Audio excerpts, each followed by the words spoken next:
નમસ્કાર મિત્રો, હું ચુડાસમા પરસોત્તમ આપ દરેક મિત્રોનું ટીમ આઝાદ વતી દિલથી સ્વાગત કરું છું.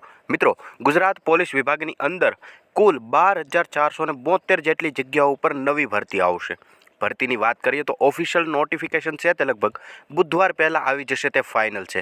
આઈપીએસ હસમુખ પટેલ સાહેબ દ્વારા પણ તેમની વિગત આપી દેવામાં આવેલી છે કે 12 તારીખ પહેલાં પોલીસ વિભાગની અંદર કુલ 12,000 જેટલી એલઆરડી કોન્સ્ટેબલ પ્લસ 472 જેટલી પીએસઆઈ, આવી રીતે પોલીસ વિભાગની અંદર કુલ 12,472 જેટલી જગ્યાઓ ઉપર બમ્પર ભરતી આવશે, જેમની માહિતી છે તે ગુજરાત સમાચાર દ્વારા પણ આપવામાં આવેલી છે. જેમાં તમે જોઈ શકો છો કે 12,472 ખાલી જગ્યાઓ ઉપર સીધી ભરતીથી જગ્યાઓ છે તે ભરાશે. જેમાં પોલીસ દળ વર્ગ 3માં સંવર્ગોની પરીક્ષા માટે પોલીસ ભરતી બોર્ડ કરશે. જ્યાં મિત્રો રાજ્યના પોલીસ દળ વર્ગ 3ની ખાલી જગ્યાઓ સત્વરે ભરી શકાય તે માટે રાજ્ય સરકાર દ્વારા કાયમી પોલીસ ભરતી બોર્ડની રચના કરવામાં આવેલી છે.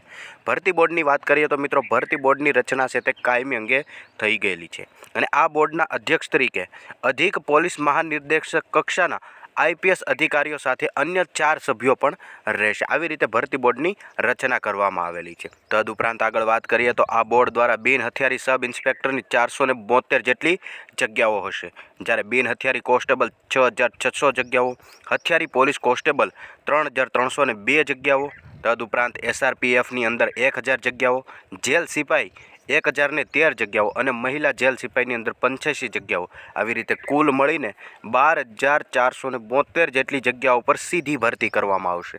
અને આ ભરતી માટેનું ઓફિશિયલ નોટિફિકેશન છે તે બુધવાર પહેલાં ઓલરેડી ડિક્લેર થઈ જશે તેવી પણ માહિતી આઈપીએસ હસમુખ પટેલ સાહેબ દ્વારા આપવામાં આવેલી છે, જે આપણે આગળના વિડીયોમાં પણ તેમની ચર્ચા કરેલી છે. તદુપરાંત આવી માહિતી જોતા રહેવા માટે હમણાં ચેનલને સબસ્ક્રાઈબ જરૂરથી કરી લેજો.